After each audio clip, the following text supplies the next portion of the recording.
겸손을 보실 수 있기를 바랍니다. 겸손하셔서 보좌를 버리시고 이 땅에 내려오셨고 십자가에서 죽기까지 복종하셨으니 그 예수님의 겸손에 감사 찬양하는 이 시간 되시기를 바랍니다.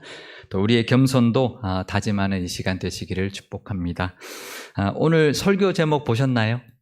미래를 알 수 있다면 어떨까요?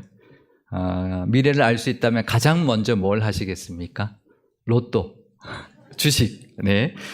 최근에 방영했던 한 드라마에 그런 장면이 있었습니다. 한 사람이 과거에 다른 어떤 사람이 되어서 살게 되는 그런 장면인데요. 그러니 미래에서 왔으니까 앞으로 일어날 일들을 다 알고 있었던 거죠. 그래서 주식에 투자하고 영화에 투자하고 해서 큰 돈을 벌었습니다. 여러분은 미래를 알 수 있다면 제일 먼저 뭘 하시겠습니까? 로또 사고 주식하는 것, 사실 그 자체가 나쁜 것은 아닙니다. 하지만 그로 인해서 사람이 변해가고 돈의 노예가 되어 간다면 차라리 미래를 모르는 것이 더 나을 것입니다. 여러분은 미래를 알아서 로또 1등에 당첨되고 주식으로 큰 돈을 벌고 난 뒤에도 그래도 믿음 잘 지키고 그 돈으로 선한 일을 많이 하며 살 자신이 있으신가요? 제가 아는 한 기도의 은사를 받은 분이 있었습니다. 자기가 교회를 많이 개척하고 교회를 많이 짓고 싶었는데 그럴 돈이 없었습니다. 그래서 진심으로 정말 하나님 앞에 간절히 기도했습니다. 어떻게 기도했냐면요. 하나님, 제게 로또 1등 당첨되게 해주시면 그 돈을 전부 교회에 개척하고 짓는데 쓰겠습니다. 이렇게 기도했습니다. 정말 간절히, 정말 진심으로 기도했습니다. 그랬더니 하나님 뭐라고 답하셨을까요? 내가 이미 받은 것으로 치마. 그러셨다는 겁니다. 그쵸. 로또 1등이 그 사람을 어떻게 변하게 만들지 자기도 사실 모르는 것입니다. 사람들은 미래를 알고 싶어 합니다. 그래서 믿지 않는 사람들은 점쟁이를 찾아가죠. 심지어는 교회 다니는 사람들도 점쟁이를 찾아갈 때가 있습니다. TV에서 유명한 점쟁이가 한번 나와서 한 말이 있는데요. 자기 단골 중에 권사님들이 그렇게 많다는 말을 직접 하는 것을 들었습니다. 그러니까 우리가 살다 보면요, 뭐 사업을 하거나 뭐 자녀를 키우거나 또 결혼을 앞두고 있거나 뭐 여러 가지 일들을 할 때 미래가 궁금합니다. 그죠? 미래가 궁금하지 않으세요? 솔직히 궁금하시죠? 하나님께 물으면 턱턱 알려주신다면 얼마나 좋을까요? 하나님은 미래를 아실까요? 사탄과 귀신의 영들은 미래를 알까요? 사탄과 악한 영들, 그러니까 점쟁이에게 임하는 영들, 미래를 알려준다고 말하는 그 영들은 과연 미래를 알고 있을까요? 조금 앞에 미래라도 알 수 있을까요? 제가 답을 알려드리겠습니다. 그들은 절대로 미래를 알지 못합니다. 어떻게 그걸 장담할 수 있을까요? 성경을 보면 알 수 있기 때문입니다. 욥기에서요, 사탄이 하나님께 욥을 시험해 보겠다고 말합니다. 욥기 1장 9절과 11절 말씀입니다. 사탄이 여호와께 대답하여 이르되 욥이 어찌 까닭 없이 하나님을 경외하리이까? 이제 주의 손을 펴서 그의 모든 소유물을 치소서. 그리하시면 틀림없이 주를 향하여 욕하지 않겠나이까? 그러니까 하나님, 욥이 소유가 많아서 하나님을 잘 경외하는 것이지 아마 그 소유를 다 잃고 나면 분명히 하나님을 욕할 것입니다. 그렇게 장담했습니다. 하지만 욥은 하나님을 욕하지 않았습니다. 욥이 어땠나요? 욥기 1장 20절에서 22절 말씀입니다. 욥이 일어나 겉옷을 찢고 머리털을 밀고 땅에 엎드려 예배하며 이르되 내가 모태에서 알몸으로 나왔사온즉 또한 알몸이 그리로 돌아가올지라. 주시는 이도 여호와시요 거두시는 이도 여호와시오니 여호와의 이름이 찬송을 받으실지니이다 하고 이 모든 일에 욥이 범죄하지 아니하고 하나님을 향하여 원망하지 아니하니라. 욥은 하나님을 욕하지 않았습니다. 사탄이 미래를 알지 못한 것이죠. 사탄이 욥의 몸을 치는 것까지 하나님 허락해 주십시오. 그러면 하나님을 떠날 것입니다. 하지만 욥은 끝내 하나님을 떠나지 않았습니다. 사탄이 욥이 이럴 줄 알았다면 하나님께 와서 욥을 시험하겠다고 했을까요? 그러지 않았을 겁니다. 그렇게 장담할 수도 못했을 것이고 그럴 이유도 없었을 겁니다. 그러니 사탄은 미래를 모르는 것입니다. 더 결정적인 증거가 하나 더 있는데요. 사탄이 예수님을 광야에서 시험했습니다. 사탄이 하나님의 아들 예수님을 시험했습니다. 3가지 시험을 했죠. 돌들로 떡덩이가 되게 해라. 성전 꼭대기에서 한번 뛰어내려 봐라. 자신에게 전하면 천하만국을 주겠다. 이렇게 시험했습니다. 예수님이 그 시험에 넘어가셨나요? 아니요. 예수님 그 시험에 넘어가지 않으셨습니다. 사탄이 예수님이 시험에 넘어오지 않을 것을 알았다면 사탄은 예수님을 시험했을까요? 할 이유가 없죠. 감히 넘어오지도 않을 시험을 예수님께 할 필요가 없는 것이죠. 사탄은 미래를 모르는 것이 분명합니다. 그러면 악한 영들의 우두머리 사탄이 미래를 모르는데 어느 악한 영이 미래를 알 수 있을까요? 그러니 미래를 알고 싶어서 점쟁이를 찾아가면 될까요? 안 될까요? 안 되는 게 아니라 갈 필요가 없습니다. 모르기 때문입니다. 그건 헛수고인 것이죠. 마치 그들이 다 아는 것처럼 우리를 미혹하는 것뿐인 것입니다. 그러면 하나님은 미래를 아실까요? 네, 하나님은 아십니다. 다 아십니다. 왜냐하면요, 하나님은 전지하신 분이시기 때문에 미래도 다 아십니다. 하나님은 시공간을 초월하시는 분입니다. 공간도 초월할 뿐만 아니라 시간도 초월하시기 때문에 미래를 다 보시죠. 그래서 미래를 다 알고 계십니다. 그 증거를 한번 대볼까요? 창세기 15장 5절과 13절과 16절 말씀입니다.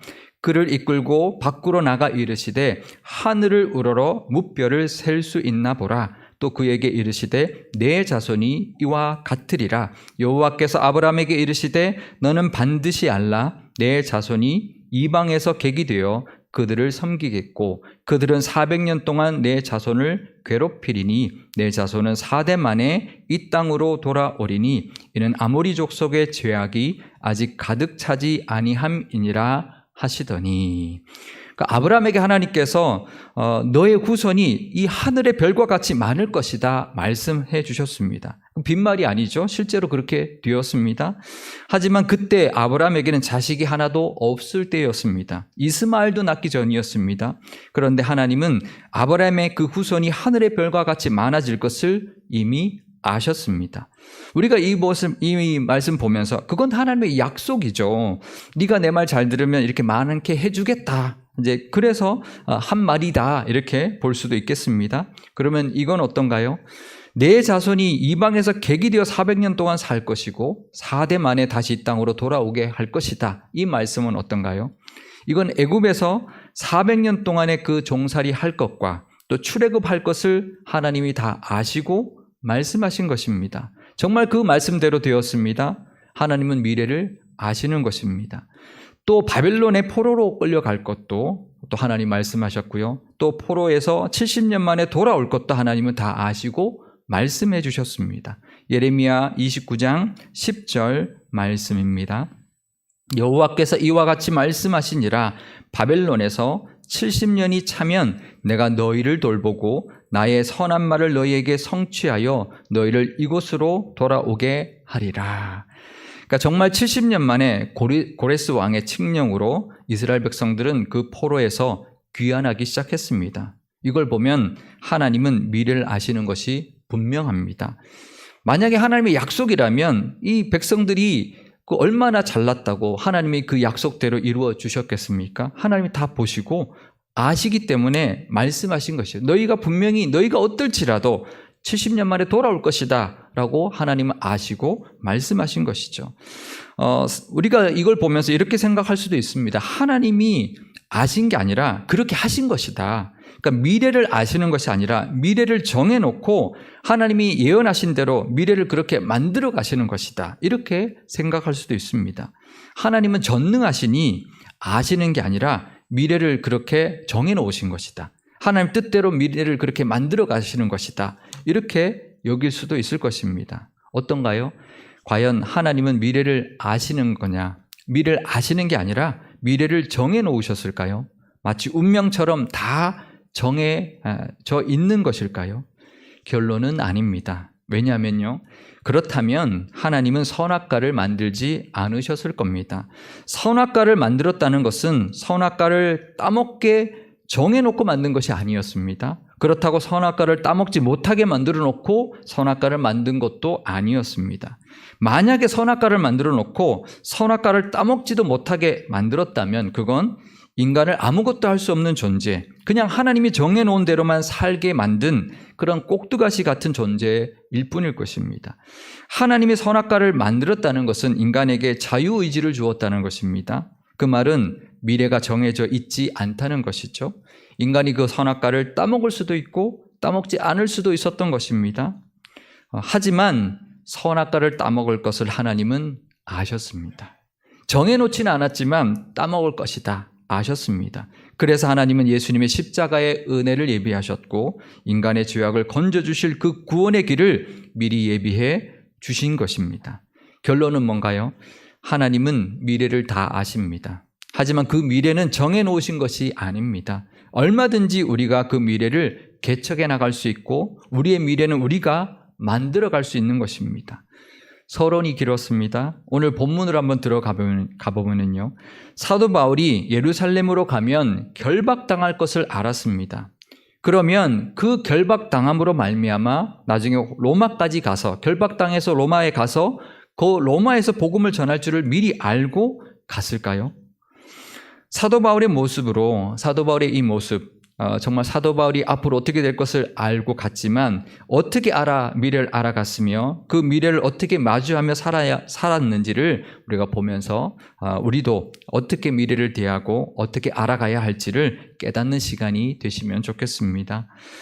사도 바울이 예루살렘에 가면 위험하다는 말을 많은 사람들에게 들었습니다. 또 많은 사람들이 예루살렘에 가는 것을 다 만류했습니다.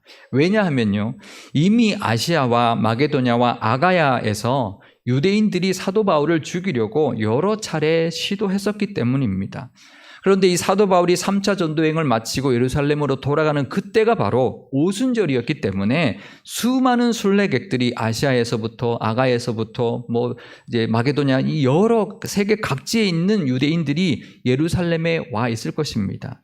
그러면 그 사도 바울을 죽이려고 했던 그 유대인들도 와 있을 테니 분명 사도 바울은 다른 이방 도시보다 예루살렘에서 더 위험에 처할 수 있을 것이라는 정도는 누구나 짐작할 수 있는 일이었습니다. 그러니 그냥 짐작하는 것이죠. 가면 잡힐 수도 있다. 위험해질 수도 있다. 그러니 가지 말아라. 그렇게 말한 사람도 있었을 텐데요. 오늘 본문을 보면 아가보라고 하는 선지자가 사도 바울의 띠를 가져다가 자기의 수족을 묶고는 이 띠의 주인이 이렇게 결박당하고 이방인의 손에 넘겨질 것이라는 예언까지 한 상황이었습니다. 그러니까 그게 그냥 짐작이 아니라 확실한 미래인 거죠. 미래를 알게 되었습니다. 여러분이 사도 바울 입장이라면 어떻게 하시겠습니까? 위험은 피하는 게 좋을 수도 있죠. 사도 바울이 내가 예루살렘에 가서 결박당하고 그 다음에는 로마로 압송돼서 로마에 가서 황제 앞에서 복음을 전할 것이야. 그러니 그것을 다 알고 그것까지 알고 그래도 나는 예루살렘에 가겠다. 그랬을까요? 아니었습니다. 사도 바울이 로마를 가게 될 것을 안 것은 예루살렘에서 결박당하고 난 뒤였습니다. 예루살렘 성전 옆에 있는 안토니아 요새 로마의 군 진영 내에 갇혀 있을 때 하나님이 그때 나타나셔서 말씀해 주셨기 때문에 알았던 것입니다. 사도행전 23장 10절에서 11절 말씀입니다. 큰 분쟁이 생기니 천부장이 바울이 그들에게 찢겨질까 하여 군인을 명하여 내려가 무리 가운데서 빼앗아 가지고 영내로 들어가라 하니라. 그날 밤에 주께서 바울 곁에 서서 이르시되 담대하라. 내가 예루살렘에서 나의 일을 증언한 것 같이 로마에서도 증언하여야 하리라 하시니라.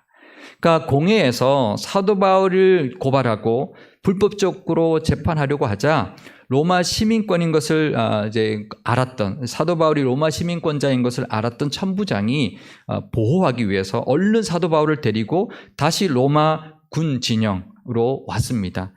이게 예루살렘 성전 바로 북쪽에 안토니아 요새라는 로마 군 진영이 있었습니다. 그러니까 성전과 예루살렘을 지키는 그런 이제 군 진영이었는데요.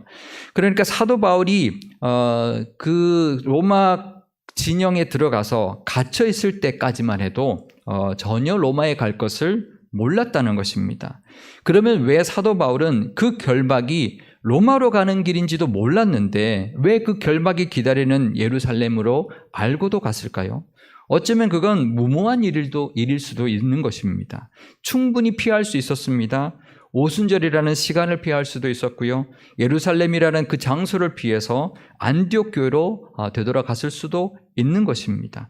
사도 바울은 왜 결박당할 것을 뻔히 알고도 그 시기에 예루살렘으로 가서 그 고초를 당하고 있는 것일까요?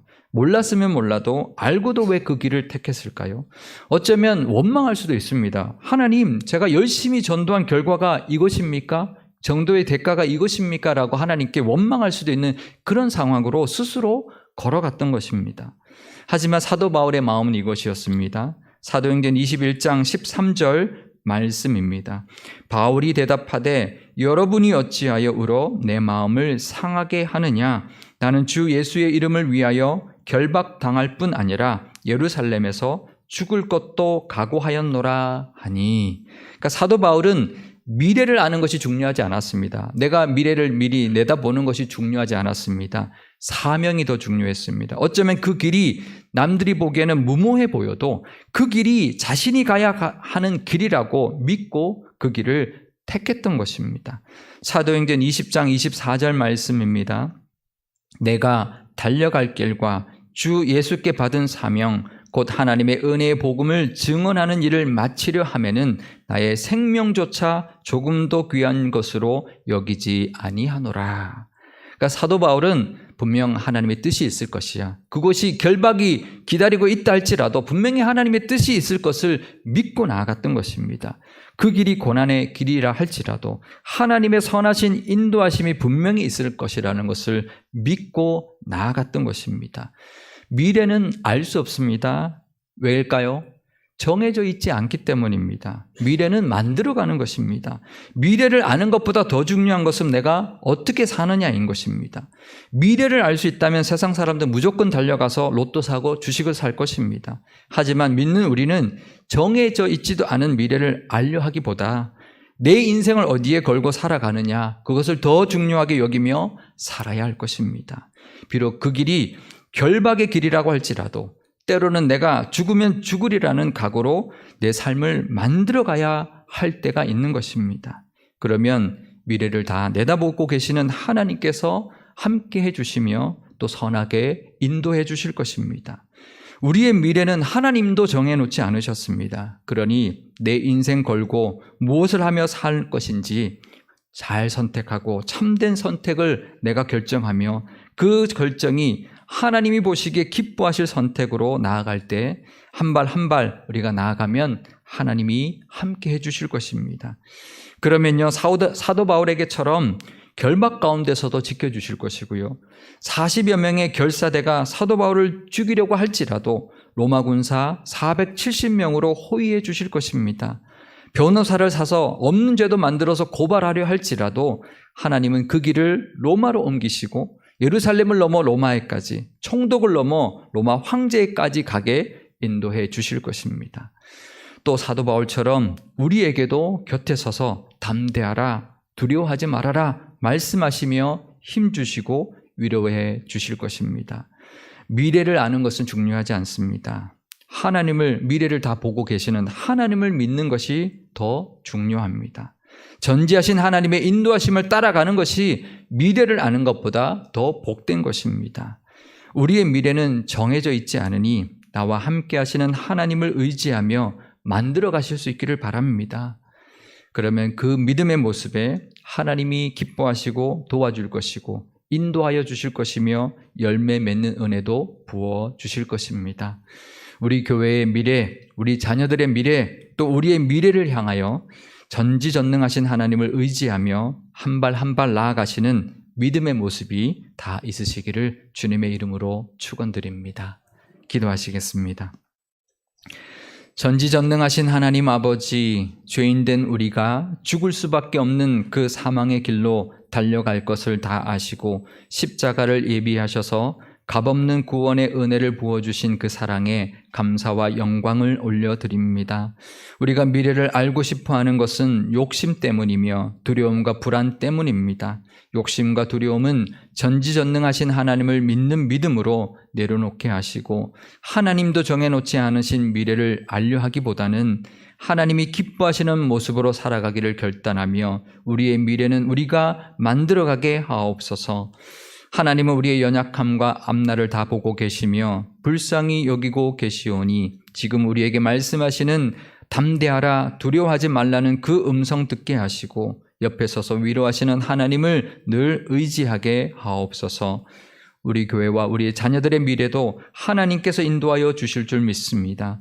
하나님의 선하신 능력과 모든 것을 합력하여 선을 이루어 주시는 하나님의 역사하심을 기대하며 한 발 또 한 발 앞으로 나아가는 우리 모두가 되게 하옵소서.